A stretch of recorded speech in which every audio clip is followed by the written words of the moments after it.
Olá, está começando o Diversidade. No mês em que se alerta para os cuidados com a saúde mental, a gente traz uma conversa que relaciona esse assunto com a arte e o entretenimento.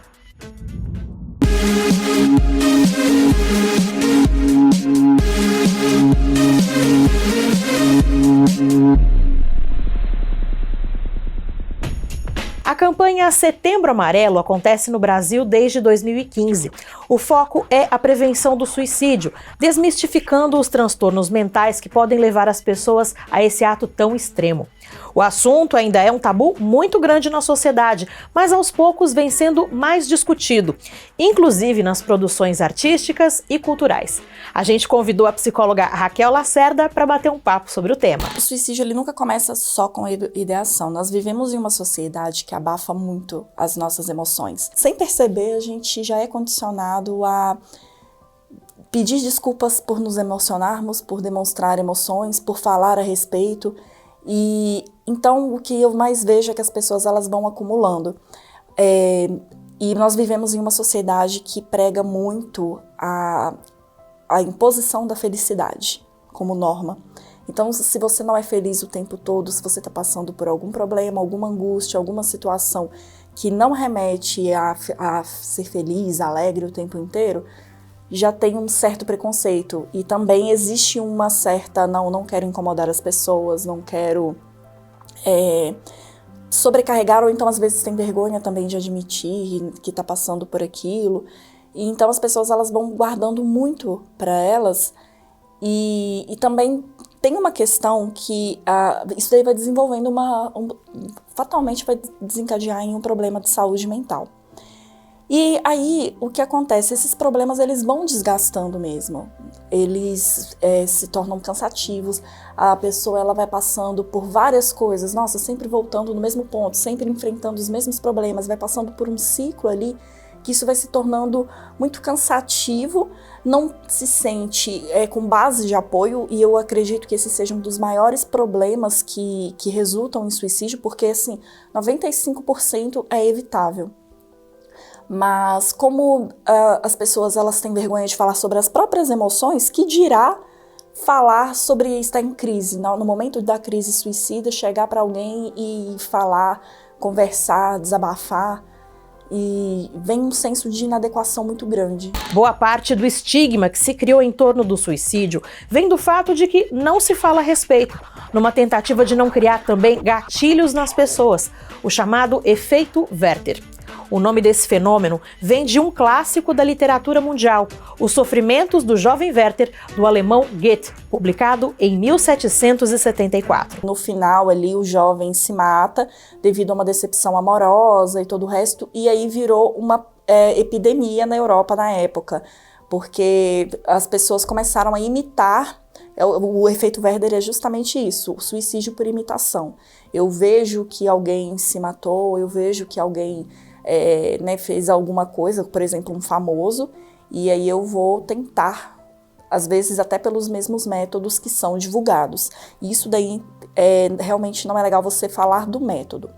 Só que esse efeito Werther também, ele só atinge pessoas que estão fragilizadas, que já estão sentindo dor, que já não se sentem escutadas. Então, essas pessoas elas, que já estão idealizando, que já vêm ali, acabam vendo a morte como uma solução para os problemas que elas vêm enfrentando e que muitas vezes ninguém escuta. Eu estava vendo uma entrevista do Chester, não era nem uma entrevista essa, era mais um frame de um documentário do Kurt Cobain. E o Chester Bennington, do Linkin Park, antes dele se matar, ele estava falando, né, sobre o processo de depressão, e todo o resto de se voltar muito para as drogas, para o álcool, e essa decepção ali, como ele falou, a vida dele estava muito conturbada nas relações dele com ele mesmo, entre várias outras questões, com o mundo, com a sociedade, e aí aconteceu, né, tem até a questão do efeito Werther, que ele tinha uma conexão muito grande com o Chris Cornell, do Audioslave. E aí o Chris Cornell se matou, e pouco tempo depois também o Chester foi e se matou também. E ele enfrentava as mesmas coisas. E é nesse sentido aí que o efeito Werther ele acaba sendo atingido, mas como eu falei, ele só atinge pessoas que já estão fragilizadas e que não encontram voz em uma sociedade, que não encontram apoio, que não encontram refúgio ali para externalizar essas dores e ser acolhido. O suicídio, ele afeta pelo menos 8 pessoas. Quanto mais próximo você é da pessoa, mais aquilo vai te atingir. Hoje em dia, a gente coloca isso, até aumenta o tanto que isso abala outras pessoas, a gente coloca essa expansão até para mais de 30 pessoas por conta das redes sociais também. Então, o suicídio ele é contagioso, ele é uma epidemia silenciosa que precisa, sim, ser debatida. A gente não vê políticas públicas de prevenção, não vê muitos estudos, igual acho que a partir de 2012, mais ou menos, é que começou a se debater mais aqui no Brasil por conta daquele problema com a baleia azul. Mas praticamente não se falava disso com muita frequência antigamente. Olha, o 13 Reasons Why é legal no sentido de botar o assunto em pauta, que é necessário. O que está matando é justamente o silêncio. Não se fala sobre emoções, não se fala sobre crise suicida. Hoje em dia, a Netflix parece que já retirou essa cena, mas da cena do suicídio, por exemplo, que mostrava detalhadamente, dava um close ali no método. Basicamente, o que não se aconselha a ser divulgado é justamente os métodos utilizados. Mas conversar a respeito é bem bacana, é um espaço onde se abre para as pessoas exporem as próprias dores também. Pessoa suicida, ela não é suicida, ela está em um estado de crise, né, a crise suicida. A crise suicida, ela se manifesta da mesma forma que, por exemplo, uma crise de pânico. A crise de pânico, às vezes, ela demora ali 15 minutos, a pessoa tem uma sensação horrorosa de que pode morrer, de que vai morrer, tem aquela certeza, é uma sensação horrível durante um tempo, mas passa. E é exatamente assim com a crise suicida também. E daí a importância de se abrir espaço, porque quando nós falamos sobre as nossas dores emocionais, isso nos alivia. E é exatamente por isso que não que se fala tanto no Setembro Amarelo, no sentido de você se expor, de você, sabe, é um espaço para acolher mesmo. Por que a gente fala que o suicídio é evitável? Porque na maioria das vezes, o suicídio é uma coisa de impulso, às vezes questão de segundo. Se chega alguém e você conversa, se acontece alguma coisa, geralmente as pessoas desistem na hora. Então por isso que ele é evitável. Então se você está em crise, liga para alguém, pede para a pessoa ficar um pouquinho ali com você, explica que você está um pouquinho mal, que você está precisando de alguém ali para estar do seu lado. Às vezes não precisa nem falar nada. Ou então, se você não tiver ninguém, tem o CVV, que é excelente ali nessa orientação, que pode te ajudar a clarear um pouco as ideias.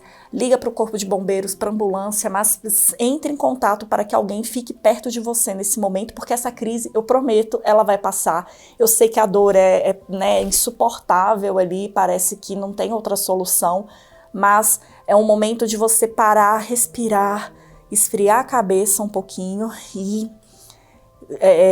ter alguém ali é importante. E também imediatamente buscar auxílio profissional assim que possível. Um psiquiatra, um psicólogo, eles são imprescindíveis para esse pós. Para as pessoas ajudarem, a coisa que mais ajuda é a escuta empática. Então, evitar julgamentos, evitar entregar a solução simplista ali para a pessoa. Ela vai se sentir invalidada, ela vai se sentir desrespeitada.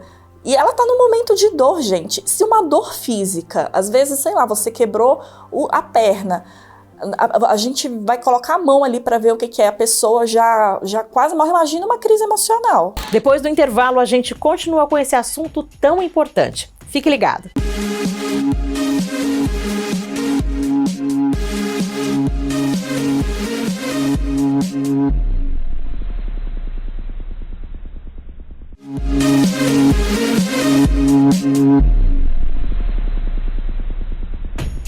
Segundo bloco começando, e hoje a gente recebe a psicóloga Raquel Lacerda para falar sobre saúde mental.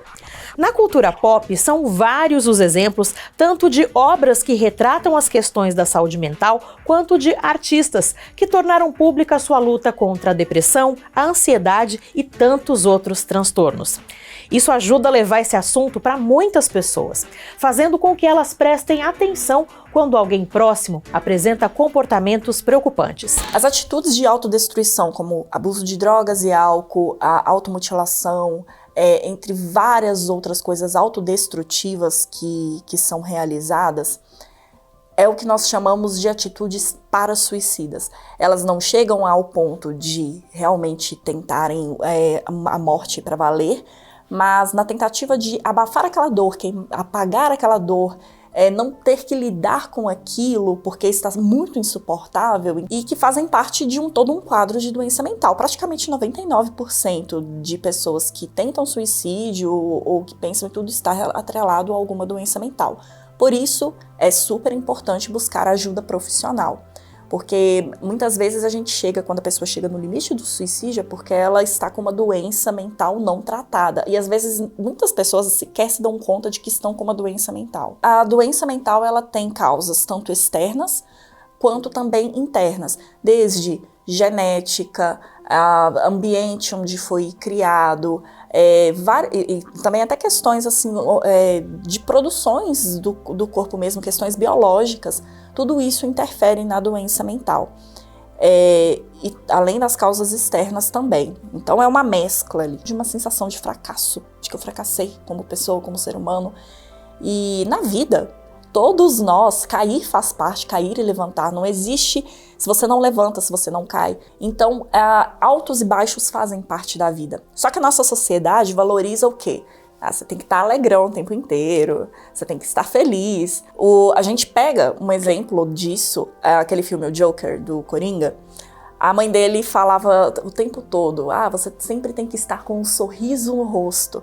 E o cara estava destruído por dentro, mas se sentia na obrigação de ser feliz.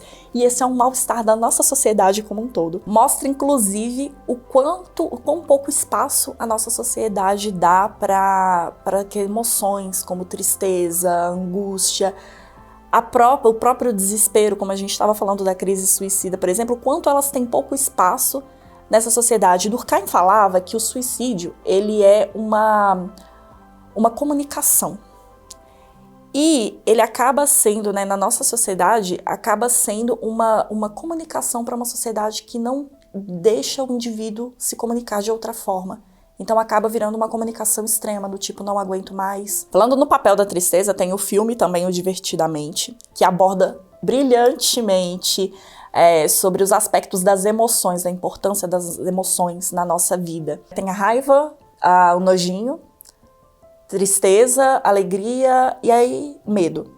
Tem essas 5 emoções essenciais aí, do ser humano.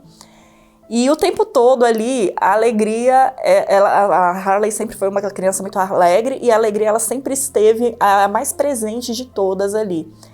E lá eles não davam muito espaço para a tristeza se manifestar. Até que a Harley ela passa por um momento de vida onde ela tem muitas mudanças, Tá entrando ali na adolescência também e todo o resto. E a tristeza ela precisa se fazer presente. Só que ela foi tão abafada que isso daí faz com que o estado mental dela piore mais ainda. Entra numa série de colapsos, de crises e todo o resto. E só quando a tristeza se manifesta, que ela tem esse espaço para se manifestar, é que ela vai voltando aos eixos. E as emoções negativas, elas têm uma importância, isso daí que eu trago para nossa vida real mesmo. Aquele filme, ele é uma réplica, do nosso cérebro, realmente daquele jeitinho ali, mais ou menos, de uma forma lúdica, obviamente, que as nossas emoções funcionam, mas é muito importante que nós manifestemos a nossa dor. Isso daí ajuda a aliviar. Por exemplo, a Harley, beleza, ela se alegra e tudo mais, mas ela precisava de um espaço para a tristeza também se manifestar. Para ela, é uma forma saudável, é saudável manifestar emoções. Só que a nossa sociedade abafa muito isso, Tem que ser alegre o tempo inteiro, tem que ser feliz o tempo inteiro, tem que estar sempre com um sorriso no rosto, como no Joker. Na verdade, os transtornos não tratados vão, muitas vezes, puxando outros. Então, por isso é importante tratar você percebendo que tem alguma coisa diferente, que a vida não tá tão legal, as coisas estão um pouco fora do lugar, é importante sempre, como eu falei, a terapia hoje ela é essencial para a gente viver minimamente bem no mundo moderno que não nos dá essas condições. Essas pessoas famosas, quando elas colocam ali para jogo, olha, eu sofro de algum transtorno mental, explica também, né, tem uma psicoeducação ali e tudo, eu acho que é de uma utilidade pública tremenda, porque ajuda a desmitificar, por exemplo, a gente pega questões do padre Marcelo Rossi, do padre Fábio de Mello, falando sobre a batalha deles contra a depressão. O Fábio de Mello, inclusive, já até falou que já teve pensamentos suicidas e coisas do gênero. Isso daí tira muito esse mito de que depressão é falta de Deus, né, um dos exemplos. E as pessoas elas começam a se sentir mais encorajadas também para falar, porque se o padre, que é uma referência ali nacional, né, ele é uma pessoa super querida, uma pessoa que é referência para várias pessoas, e se ele passa por isso, se ele está enfrentando isso, não tem problema nenhum que eu também passe por isso e que eu fale a respeito. Então é muito legal quando essas pessoas elas se expõem, mostrando que o famoso está tudo bem, não está tudo bem, porque traz esse acolhimento, e é muito importante isso. Essas exposições, de certa forma, né, de falar abertamente sobre, acaba com a própria psicofobia, né, que a psicofobia, para quem não sabe, é basicamente você ter um preconceito contra transtornos mentais. Uma coisa que eu via muito antigamente, né, falando de famosos, aí, igual a Winona Ryder, ela sofreu uma perseguição absurda quando ela declarou que abertamente que ela tinha depressão, que ela tinha ansiedade. Na época, os tabloides colocavam ela como a louca, como sabe? Ela até se afastou um tempão, agora em Stranger Things que ela tá voltando, né? E, obviamente, muito mais madura, muito mais bem resolvida com isso. Mas eu vejo que a mídia também, hoje, ela está tem mais compaixão e ela também está mais aberta, sem tantos tabus, para falar dessas questões. Então, quando um famoso vai lá e abre o jogo, eu sofro de depressão, ou então eu já tive ideação suicida, esse tipo de coisa, ele abre um espaço gigantesco para que as pessoas comecem a não terem tanto essa psicofobia, não verem a doença mental como algo de outro mundo, ou a pessoa como o louco, coisa do gênero, que era o que acontecia antigamente. Hoje em dia tem uma abertura muito maior para se falar a respeito. Como eu falei, é muito saudável colocar emoções para fora, então a arte ela entra nesse contexto, não é tanto através da música quanto sei lá, pintura, interpretação, filmes, etc. É muito legal trazer isso, é uma forma de você externalizar aquele sentimento, seja ele bom ou ruim, porque a arte nada mais é do que uma expressão do ser humano, daquilo que está dentro de nós, e essas coisas elas fazem parte da vida, elas estão ali, não adianta tampar o sol com a peneira e fingir que não existe. E é muito bacana trazer isso, é uma forma de tanto desabafar e outras pessoas se conectarem com aquela dor também, e ao mesmo tempo abrir espaço para que se fale a respeito, para que você não se sinta tão solitário na sua dor, mas que você perceba, nossa, fulano também passa por isso, ou já passou, então eu não me sinto tão sozinho na minha dor, é uma forma de abertura ali, né, de criar um senso de comunidade. E eu vejo, inclusive, que é isso que falta muitas vezes. Quando você, né, tem decepções ali na família, onde eu não sou escutado, onde se eu falo que eu estou passando por alguma questão é tudo drama, se eu não tenho um acolhimento da minha família, da minha igreja, dos meus amigos, do meu trabalho e tudo mais, acaba tendo uma decepção com as instituições, então não tem espaço para me abrir. Muitas vezes o consultório de psicólogo e psiquiatra se torna um espaço ali onde a pessoa vai externalizar coisas que deveriam acontecer no dia a dia com as pessoas que cercam elas, sem julgamento, mas simplesmente acolhendo. Eu falo que o suicídio ele é uma solução muito definitiva para um problema que é temporário. Quando você está tirando toda a solução de resolução, por mais que você não enxergue. É o que eu disse. Na hora, a pessoa ela não consegue perceber que são problemas pontuais na vida dela que precisam ser resolvidos, e por mais que ela não consiga resolver aquele problema, procurando a ajuda certa, ela vai conseguir meios de lidar com aquele problema, com aquela dor. Já aconteceu, tem uma história que eu ouvi uma vez, eu não lembro de qual escritor que é, mas é um famoso que ele é descendente de judeus. E na época do Holocausto, os avós dele, quando começou a perseguição nazista e tudo, eles estavam tentando fazer a migração para a Inglaterra, se eu não me engano, só que não estava tendo visto, não estava conseguindo de jeito nenhum. E aí os avós dele ficaram, né, tava todo mundo naquela desesperança, naquela insegurança, a perseguição estava se tornando cada vez mais massiva, e aí um dia eles chegaram e se depararam com os avós dele mortos por envenenamento, que eles se mataram. No dia seguinte chegou o visto. E esse autor, ele passou por uma depressão ferrenha e ele tinha muitos impulsos suicidas e ele falava que o que segurava ele era justamente que ele lembrava dessa história. E como eu falei, o suicídio é um problema, é uma solução muito definitiva para um problema que é temporário, por mais que às vezes naquela hora não pareça. É isso. Se você ou alguém próximo a você está passando por um momento mais difícil, procure ajuda profissional. A Raquel Lacerda posta bastante conteúdo sobre saúde mental nas redes sociais dela. No Instagram, o endereço é @psicomover. E o Diversidade fica por aqui. Um abraço para você e até a semana que vem.